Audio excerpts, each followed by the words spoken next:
I'm Judy Stiles. Thank you for joining us this week on Newsmakers. Well, each semester in the fall, Missouri Southern has a theme semester. This year, 2018, we're looking at the Nordic Semester. And joining me today to explain that and give us some background about theme semesters, Chad Stebbins, Institute of International Studies Director. Thank you for being here today. Thank you, Judy. It's always a pleasure to be on your show. Well, I know we've talked over a number of years about each year, the theme semester and what it is, but for people who haven't been in on the conversation, let's kind of explain what we're talking about when you say a theme semester, what that involves. Well, it's really part of Missouri Southern's international mission, our statewide designation in Missouri that is charged by state law with providing every student some kind of global or international experience while they're attending MSSU. And of course, we put a lot of emphasis on our study abroad programs here, but not every student is able to take advantage of those opportunities. And so we have the theme semesters, and we choose a different country or countries every fall, have a series of programs related to that country or countries. So we are bringing the world to the campus so that through the theme semesters, we can reach virtually every student. Faculty attend the events as well as the community. So this has been going for how many years have you had? Well, it's been going on since 1997, wow. Okay. When we kicked it off with the China semester. And in fact, China is the only country we've ever done twice. We did China again 10 years later. It's just China is so important. Right. So we've done France and Germany and Canada, Mexico, Brazil, Cuba, South Korea, Great Britain, Russia, India. That's most of them right there. So you look around the world map, you can see all those countries. Spain, and Thailand, one. Italy, Thailand, Egypt. So there's a wide variety that has been. So if somebody's in school for 4 years at Missouri Southern, they'll get exposed to at least 4 different cultures or countries. Yeah, that's exactly right. 4 or 5, or some of our students are here for 6 fall semesters. And so they really get a taste of the different regions of the world through the theme semesters. Now sometimes you have specific countries, you mentioned like China, but this year we have a region. Right, this is the Nordic semester, so we are doing the 5 Nordic countries, and originally we were calling this the Scandinavia semester, focusing on Sweden, Norway, and Denmark. Right. And then we thought we wanted to broaden it just a little, not exclude anyone, so we changed the name to the Nordic semester so that we could add Finland and Iceland. Okay.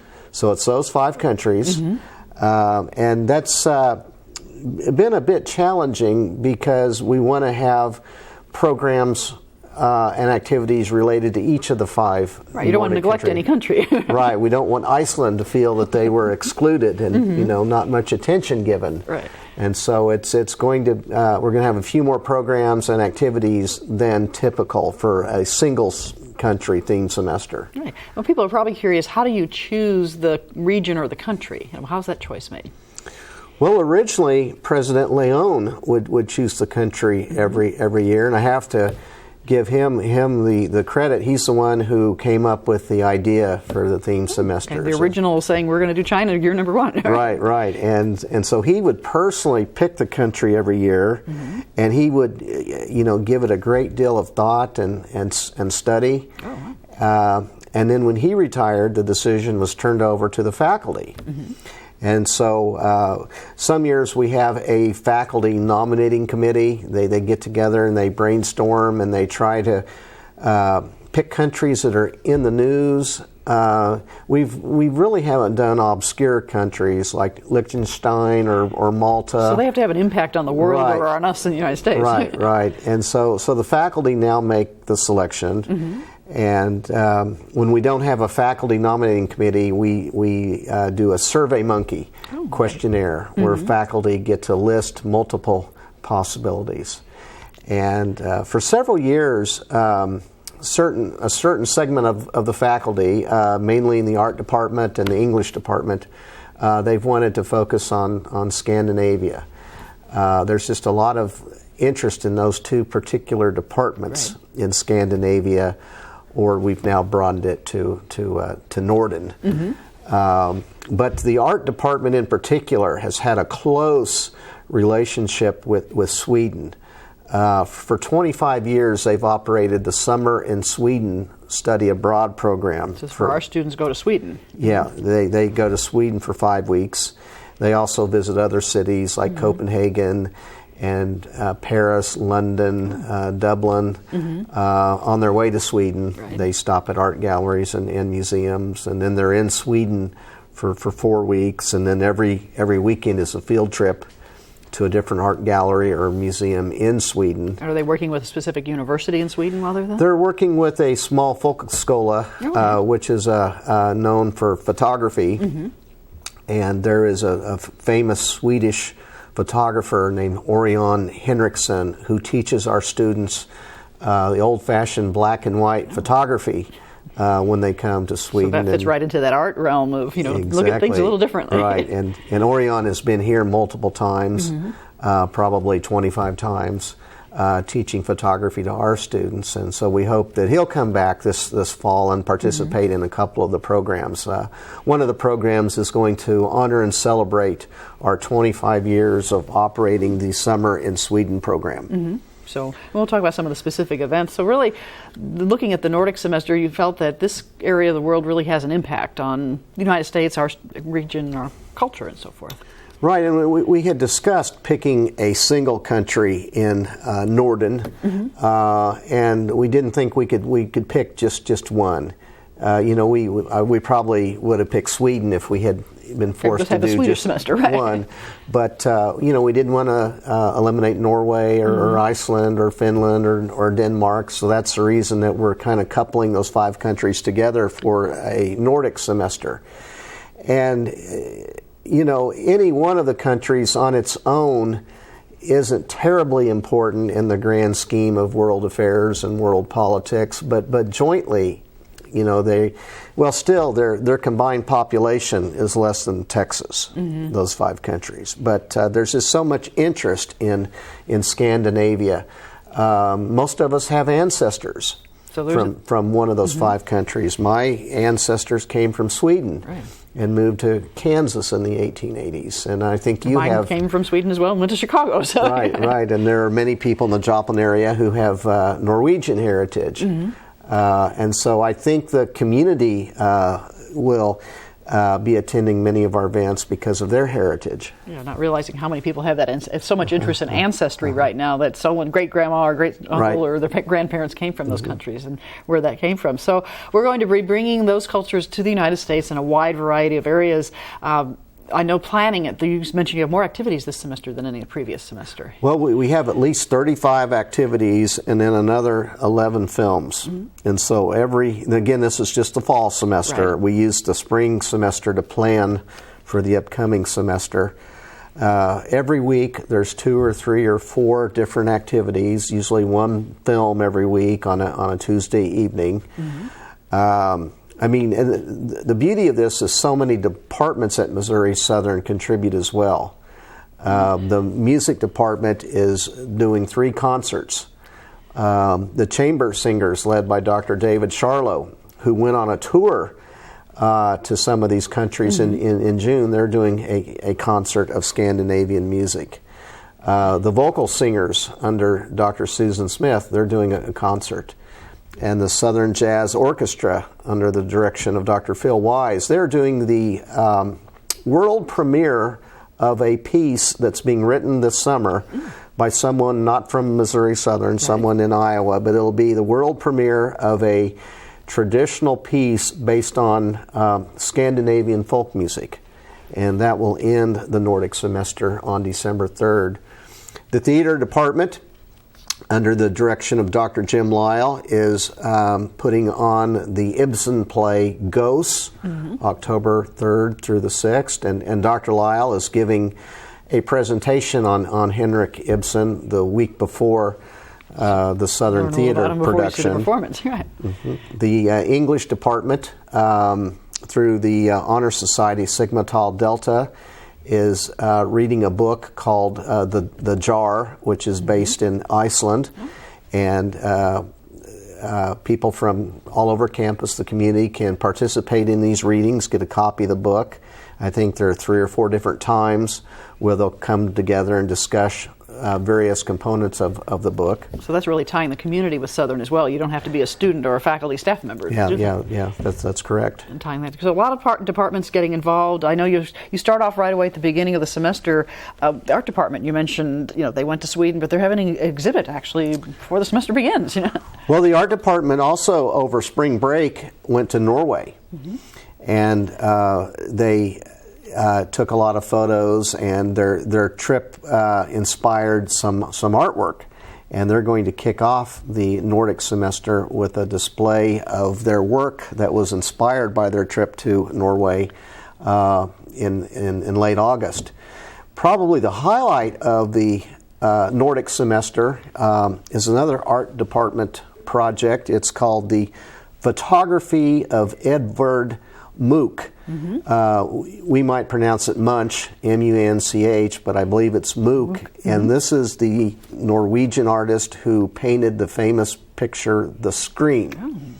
But he also took photos. And so we're not able to bring... You're not going to bring the Scream. The Scream here, but we're bringing Mook's photos here. And that opens on September the 10th and runs through October 19th in the Spiva Art Gallery on campus. And this will be only the second time that Mook's photos have been exhibited in the United States. So, an exhibition of Mook's photography just ended in April at the Scandinavia House in New York. And that's coming to... From New York to Joplin. New York to Joplin. And the curator of the Mook photography exhibition, Dr. Patricia Berman from Massachusetts, she's coming here on September the 14th to discuss the Mook photography work. Great. So we're she kind of interpret what people will be seeing in the gallery. Right. Now, people may say, well, are these things free and open to the public? They can go to the art gallery and so forth. There's no charge to see these type of exhibits. All of the events for the Nordic semester are free with the exception of one, and that's a Southern theater production, where tickets are in the $6 to $10 range. Right, the standard cost for going to a Southern theater production. So you have a lot of different presentations, and I know looking at your information, you're starting off also getting the students involved right away with a photo booth. If the people, when I've talked to people and I say, well, we're going to have the Nordic semester, they immediately say Vikings. So you kind of jumping into that theme as well. Right, there are multiple Viking presentations during the semester. The history of the Vikings, the type of food the Vikings ate, the type of sports and games the Vikings played. So there is a dominant Vikings theme throughout the Nordic semester. But our campus activities board always plans a couple of fun activities. And one they have in September is kind of dress up like a Viking activity and have your photo taken. So kind of and so, it can't all be serious lectures. You have to have fun, too. Right. Now, you mentioned Viking games, and I was looking at your description. That sounds like interesting. You're going to have people demonstrating, I guess, old sports that, the way the Vikings had fun, or some of the way they fought even, whatever. Right. There are 8 Swedes who are coming to campus on October 2nd, and they are demonstrating these old-style Viking games that were very violent. I don't think you and I would want to participate in these. I've seen the photos of these reenactors, and it looks very painful. So they'll be dressed in the role of Vikings and doing the physical things that the Vikings would do. And it's things like headbutting and other various forms. It's not a soccer match. No, and so they'll be in Young Gymnasium. Demonstrating on mats. Normally they like to do these on grass where they can have a softer fall, but it doesn't really work to bring them outside in October. I don't know what the weather's going to be like. So that one should be a lot of fun too. So that'll be a good spectator sport for people to come watch, more or less, to see how, some bit of history from the Viking perspective. And then we have 3 of our students who studied abroad in Sweden and Finland. Kellen Adams, Carly Bands, and Peyton Rogers. They are doing a presentation on September the 19th called Fika Like a Swede, Another Nordic Adventures. And you may wonder, well, what does it mean, Fika like a Swede, F-I-K-A?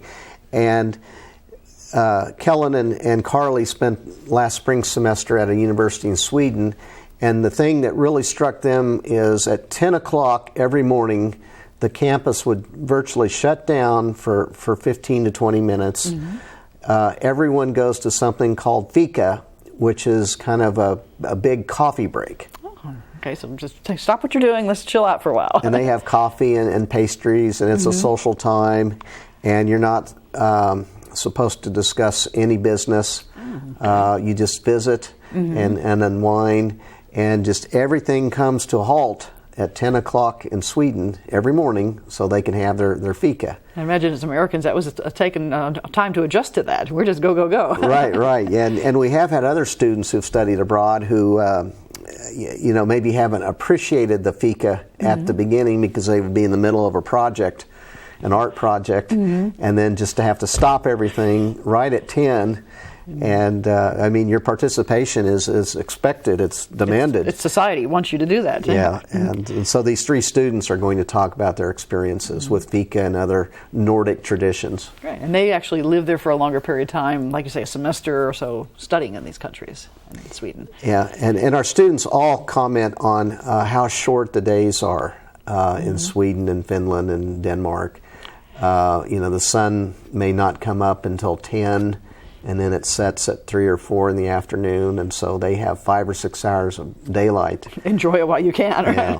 That's in the winter. Now in the summer, it's the other way. Yeah, it shifts the opposite direction in June and July, and the days are much longer, and you can play golf at 11 o'clock at night, and it may only be dark from midnight to 3 a.m. And the rest of the time is daylight. So it's a trade-off. A trade-off, and then the culture. But it does interfere with your sleep. Right. Yeah. So understanding how they've lived, in the societies and adjusting to that over the years and tying that together as well. Foods are always a popular presentation. You're going to discuss, you mentioned earlier, what did the Vikings eat? What sort of foods are tied to the Nordic countries? Yeah, of course, they eat a lot of fish, a lot of potatoes. They drink a lot too, right.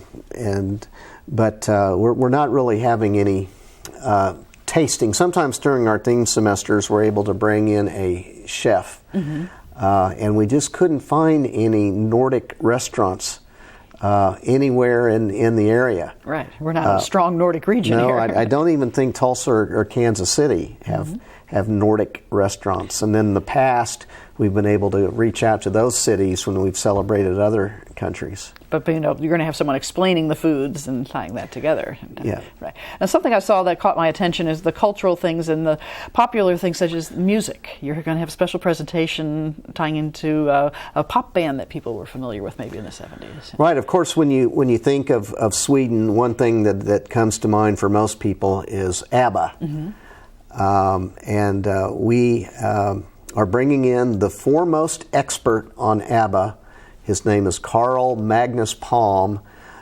He has written, the defining book about ABBA. He's coming in late October for 3 presentations. Right. And they're kind of having a resurgence, and people are getting that interest. And I guess they're reuniting or trying to come back together. I think they are reuniting, and I think I heard they're going to be having a concert in December that's going to be televised. So they're going to try to be back in the limelight for. So for the baby boomers that remember the ABBA, that's a chance to tie into that. You talked about the English department. I know you have some English professors doing presentations as well, tying into some of the well-known authors and the writings. Yes, Dr. Michael Howarth, who teaches in the English department, is also the honors director, is doing a presentation on Hans Christian Andersen. Right. And he had also considered doing a presentation on the Pippi Longstocking series of books, but we made him pick one author, and he went with Hans Christian Andersen. And for people who remember their youth, they probably remember hearing about those books and the impact that they've had when tying that together. And then you have the business side of things. We think about the cultures and the countries, but there's a lot of things we have in the United States. People say, I know there's IKEA, it's from Sweden. But there's a lot of the business side of impact of those countries on us. We were very fortunate in that H&M, the Swedish retailer, which is one of the largest corporations in America now, I think number 23, they are sending an executive on November the 7th to talk to us about H&M, can fashion save the planet, and then other Swedish customs. And we thought we had someone from IKEA. IKEA has a location in Overland Park. Right. Merriam, Kansas, and we just couldn't quite get together. IKEA is very, very secretive, and I guess they don't want to come. They don't want to go give their secrets away to lecture. Yeah. So we were pleased to be able to bring in someone from H&M.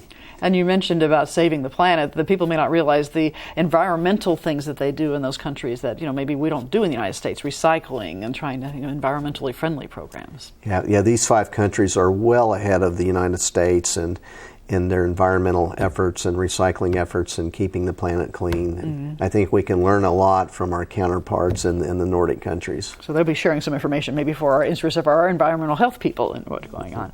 The business side as well, you're going to have somebody talking about exporting to Scandinavia. So that business tie that people have, we think of the H&Ms and the IKEAs that have stores here, but the opportunities maybe for our businesses to send things abroad. And tying all of those together. Now, you mentioned Iceland. People might be wondering, what can you talk about for Iceland? That's a pretty small little country, but it's part of the group. My opinion of Iceland, it's an emerging company in the mind of Americans. It's becoming a very popular tourist destination. It used to be that people would confuse Iceland and Greenland. They would think you wanted to go to Greenland and avoid Iceland, but it's the opposite. And there's this new airline called WOW that is offering discounted flights, sometimes as low as $150 from St. Louis to Iceland. And several of our faculty and staff have taken advantage of this. And I haven't been to Iceland personally, but it's on my bucket list. Everyone who goes says it's just a remarkable experience, and there's kind of a mystic quality about it, and the Icelanders are among the friendliest people on earth, and they just welcome you with open arms. And I think it's going to become a prime tourist destination for Americans. And it has a lot of natural sites there as well. It has those, the thermal activities, volcanoes. There's a lot of things that people don't see elsewhere in the world. And you can drive around the island in a day or so. Yeah, so it makes an affordable trip and be able to see a lot while you're there and tying that together. So a lot of variety of things that you're looking at. People need information. Where do they go? We're going to have, obviously, this program airing, but somebody says, well, you mentioned a few things, but I want to know specific dates. Well, they could visit the Missouri Southern website, and there'll be a link to the Nordic Semester. And then if they want a direct URL, it would be mssu.edu/Nordic. Okay. And we also print about 6,000 brochures, and they're available on campus and in the library in most buildings, and we're happy to mail those out too. And so it'll be easy to get a schedule if anyone is interested. Right. And then you mentioned one other thing, the films at the beginning. You said we're going to have films again, and I know you have a list of some films, and when people look at the titles of these films, they say, I've heard of that, so when you want to look up Nordic films, the film festival is something you've done every year for the themed countries. And it was a particular challenge this year when you have the 5 countries selecting 10 or 11 films. And Sweden really has the premier film industry of those 5 countries, so it was easy to pick a number of Swedish films. It was more difficult to narrow it down from Sweden and then include 1 or 2 films from each of the other 4 countries. Right. And of course, when you think of Sweden and film, you think of Ingmar Bergman, and there is a Bergman film showing called The Seventh Seal that she directed, and then she also stars in another film that's being shown later on. So you could get 2 experiences with Ingmar Bergman. And then there's another Swedish film from more recent times, 2015, A Man Called Ove, which I know is one of the top-ranked films ever to come out of Sweden. And so all of the other 4 countries will have at least 1, maybe 2 films. And these do run primarily on Tuesday evenings in Cornell Auditorium in Plaster Hall. Dr. Bill Combeer from the English department usually introduces each film and gives some of the background. So there's maybe 10 minutes worth of I don't want to say lecture, but introduction to what you're going to see. Yeah, right. Yeah. And then he shows the film. And that's where we really see a lot of people from the community. But students also will have a little film passport that they can get stamped every time they attend one of the Nordic films, and The students who attend the most Nordic films get a prize at the end of the semester. So a little incentive there to see the films and see a variety. And in looking at your titles, I mean, you start off with Shadow of the Raven. It says some have called the best Viking film ever, and a saga of love and revenge. But then next one down is a comedy. So you have a variety of different types of films that you're showing. Yeah. And again, it is a real challenge for Dr. Kambir to narrow the list down. He gets input from our faculty committee. Everybody has an opinion. And he does screen all the films, and you might note a few of the films have little cautionary notes. Whether the children or the length. Right, whether they're suitable for children or not, that type of thing. Now, somebody who wants to see these films, they were wondering, are they subtitled, are they in Swedish or Norwegian, or how do they present them? They're usually subtitled in English, if they weren't filmed in English. Okay, so if that will be also on your scheduled activities, that starts August 28th. So before, right at the beginning of the semester, goes through November 13th. So, well, you've been working with these semesters for a number of years as the director. What do you enjoy the most about being able to present these type of programs at Missouri Southern? I think it's just bringing a certain country or countries to the campus, to the community, and people may. Some countries are more familiar to the public than others. Right. France and Germany and Great Britain. Everybody goes there on tours, yeah. But when we've done semesters like Thailand and Egypt and Cuba, you kind of, it's neat when they say, I didn't know that, or I didn't realize that. And so sometimes they come out because they are familiar with the country, but then other times they want to learn more about a region of the world they may know nothing about. Right. And I know for our viewers that you also allow our crews from KGCS-TV to record a lot of these lectures, so if somebody can't make it in person, we'll be able to show those to the community as well and share them that way. And then they can also watch them on your YouTube channel. Right. Post them there as well. But of course, encouraging people to show up in person, anything they see scheduled, open to the public free of charge except for that theater mentioned. Exactly right. And so they're different days of the week. You mentioned the films on Tuesdays, but there's a lot of things Monday, Wednesday, Friday, or Tuesday, Thursday. I would say this semester probably Monday is going to be our busiest day. Okay. A number of speakers are coming in only on Monday. So once again, kind of wrapping up the Nordic semester, fall of 2018, a lot of activities. Dr. Stebbins, they have questions, they can go online, they can call you, they can find your phone number and give you a call, or if they want more information. Absolutely. Thank you, Judy. You're welcome. Well, I'd like to thank you, and I'd like to thank the viewers for joining us this week on Newsmakers. I'm Judy Stiles. Hope you can join me again next week at the same time on the station. We'll see you then.